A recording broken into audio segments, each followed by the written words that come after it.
Absolutely, and in fact, we can perhaps, challenge China, because let's not forget that as a creditor, it can be extremely ruthless and unpredictable.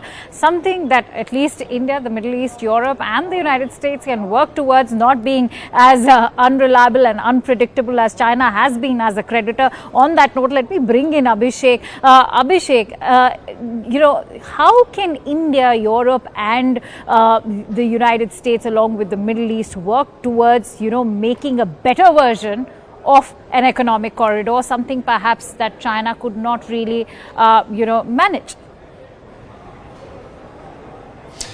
You see, China did try to manage everything at one go, but then the credibility of Chinese debt has been under severe criticism, and that is one of the reasons why there is a growing disbelief that China is trying to invest in their country, in their respective project for the host country's benefit. People have now realized that the Chinese interest in such investment is a long game that China wants to play in several regions and smaller countries, and there comes this surprise by the group of countries from Europe, USA, and Middle East and West Asia, who have gathered together on the sidelines of G20 summit level talks in Delhi, and they have announced this mega project. The financing of the project, the fine tuning of the project, how will it start, where all it will go, what all will be the connectivity. That fine tuning is still awaited, but we know for now that digital economy, having a green corridor connecting through rail and ship, is something that the leaders have discussed upon.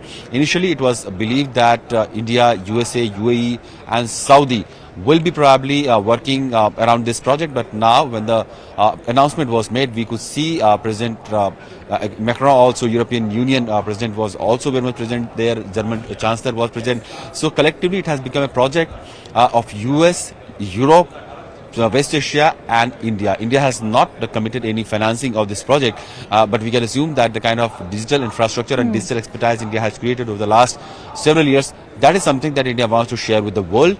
And green energy, green hydrogen is something that is again at the core of this project. We know that West Asia has been minting money for the last several decades on the oil reserves, but they have also realized that the oil source is going to deplete. World is very fastly moving towards energy transition, and this is something that is the best time for them to invest in other projects that will have their economy sustained in the upcoming years when the oil sources will be gone. And this is one of the reasons why West Asia, UAE, Saudi, they have shown also interest in this infrastructure project and green energy project as well. Right. And perhaps something that even Joe Biden is coming to terms with. Siddhant, you heard what Abhishek is saying. He's made some very significant points over there. And the fact that, we all witnessed Joe Biden and MBS together in the same room, not just, sitting, but in fact interacting together, and the body language seemed quite reassuring. And that is perhaps a message that Joe Biden, as the US president, also acknowledges the need, the reliance, and the importance as far as Saudi Arabia is concerned in the oil and energy market. Having said that, my second part of the question is going to be, Siddhant, about the fact, is now Joe Biden finally capitalizing on that hole? Has he finally managed to fill in that hole that was left behind by the absence of a Putin and Xi Jinping? Very right, Akanksha. Allow me to speak for some time.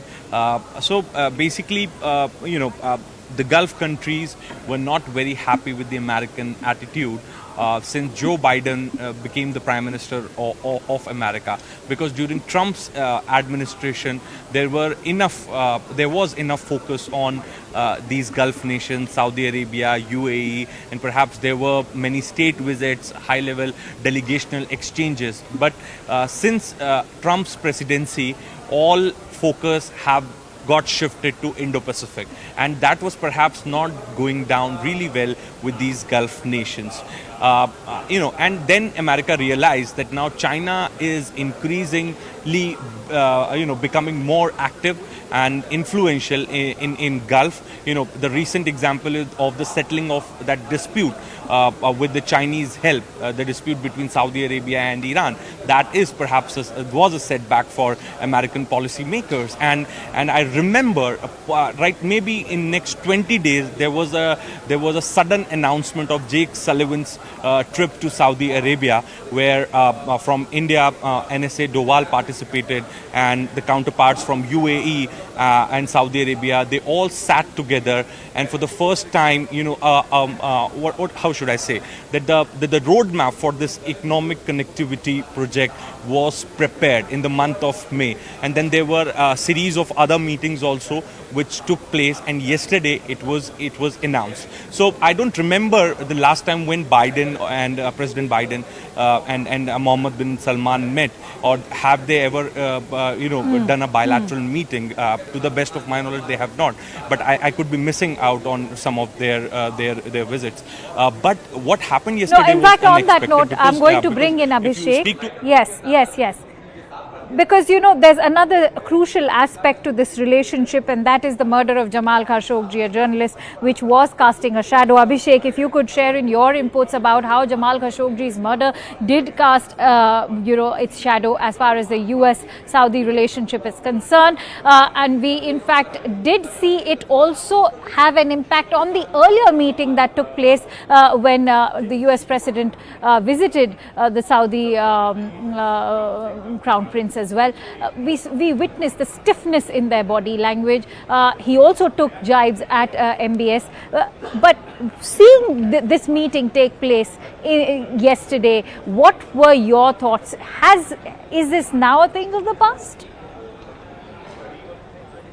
Akanksha, what we see in diplomacy, that there is the maturity among the leaders is that the communication line should never be cut, and they should always meet and have some conversation. If we talk about differences, India and China have a lot of differences, but we did see how Prime Minister Modi and President Xi Jinping did find some time to discuss and talk on the sidelines of BRICS mid-level talks in Johannesburg, and that was not that structured format bilateral talk that the two leaders had, but these gestures show that we do want to engage, but on our terms. Talking about Khashoggi, that was one of the lowest point in the bilateral relationship of US and Saudi.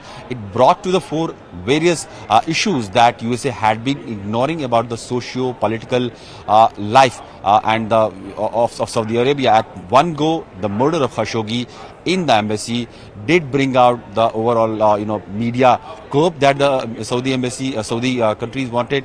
They did not care about his citizenship.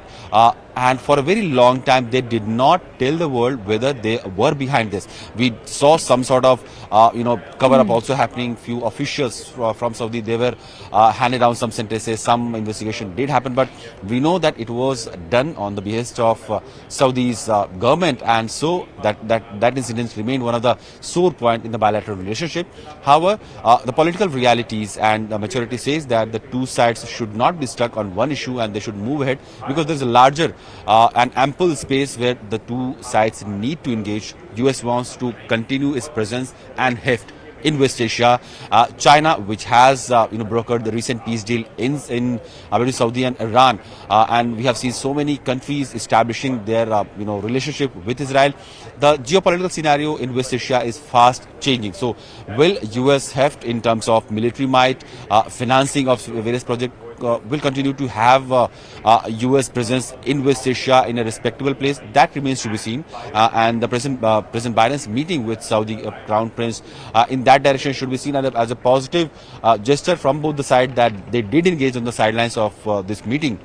In fact, there has been a press release also from the State Department where it has said about this connectivity project that was signed between President Biden and the Saudi Crown Prince Mohammed bin Salman.